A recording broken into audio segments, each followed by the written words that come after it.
नमस्कार, मी doctor Shriram Kulkarni, Shakambhari clinic, Lanja.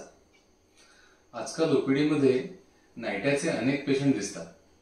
Patient सांगतात की जोपर्यंत गोळ्या औषधं घेतोय तोपर्यंत आराम पडतो. गोळ्या औषधं बंद केली, मलम लावायची बंद केली की जसा नायटा पहिला होता तसाच परत होतोय. तर असं का? तर आधी जाणून घेऊया की फंगल इन्फेक्शन म्हणजे नेमकं काय. यालाच गजकर्ण किंवा नायटा असंही आपण म्हणतो.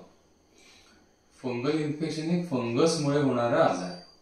जशी बुरशी ही ओलाव्याच्या ठिकाणी येते किंवा ओलाव्याच्या ठिकाणी तयार होते, तसंच त्वचेवरती अतिघामामुळे किंवा ओल्या कपड्यांमुळे त्वचेवरती ह्या बुरशीचा संसर्ग वाढू लागतो. बुरशीचं त्वचेवरती प्रमाण वाढू लागतं.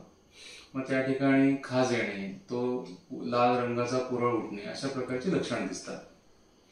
एखाद्या म्हणजे पाण्यामध्ये आपण दगड टाकलं की जशी वलय तयार होतात तशी सुरुवातीला जो छोटा डाग असतो तो मोठ्या प्रमाणात वाढत जातो. तसंच हत्तीच्या कानासारखा त्याचा आकार होतो, म्हणून त्याला गजकर्ण असंही म्हणतात. फंगल इन्फेक्शनचा त्रास कोणाला होतो? तर हा त्रास कोणालाही होऊ शकतो. म्हणजे अगदी लहान मुलांपासून तर स्त्रिया असतील, पुरुष असतील, यांना नायट्याचा त्रास दिसून येतो. पण प्रामुख्याने ज्यांना डायबिटीज आहे, म्हणजेच रोगप्रतिकारक क्षमता कमी आहे, अशांना फंगलचा त्रास इतरांपेक्षा अधिक आणि लवकर आढळून येतो. तसंच जे म्हणजे आगीजवळ काम करतात किंवा पाण्यामध्ये काम करतात अशा लोकांना सुद्धा फंगलचा त्रास जास्त दिसून येतो. गाडी चालवणारे, ड्रायव्हिंग करणारे जी माणसं आहेत ते एकाच ठिकाणी अनेक वेळ बसून राहतात, अशा लोकांना सुद्धा फंगलचा त्रास दिसून येतो. तसं जिथे घडी पडते, म्हणजे काखेत असेल, जांघेत असेल, तर अशा ठिकाणी सुद्धा फंगल जास्ती प्रमाणात दिसून येतं. ओव्हर द काउंटर जी मेडिसिन्स मिळतात, म्हणजे मेडिकलमधून असंच नायट्याचं मलम वगैरे आपण घेऊन येतो आणि ते लावतो, त्याच्यामध्ये स्टिरॉइड नावाचा एक घटक असतो. तर याच्यामुळे तात्पुरता फरक पडतो, पण जेव्हा आपण ते लावायचं बंद करतो तेव्हा जे आहे त्याच्यापेक्षा अधिक प्रमाणात फंगस किंवा नायटा दिसून येतो.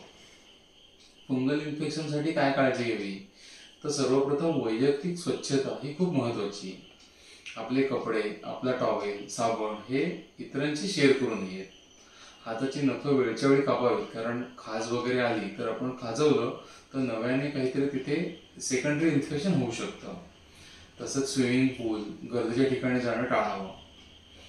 दुसरी गोष्ट सर्वात महत्वाची म्हणजे आपले फॅमिली डॉक्टर असतील किंवा त्वचारोग तज्ज्ञ डॉक्टर असतील तर त्यांच्या सल्ल्याने त्यांनी दिलेला जो डोस आहे तो व्यवस्थित पूर्ण करावा. तसंच जो डाग असेल तर ते जे मलम आहे ते डागाच्या भोवती साधारण 2 सेंटीमीटर अधिक चांगल्या त्वचेवरती लावावं.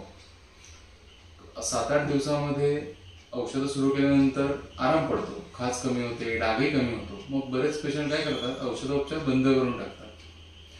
पण असं करू नये. जेवढ्या वेळेसाठी म्हणजे जी ट्रीटमेंट जेवढ्या वेळेसाठी दिली आहे त्याचा पूर्णपणे कोर्स पूर्ण करावा.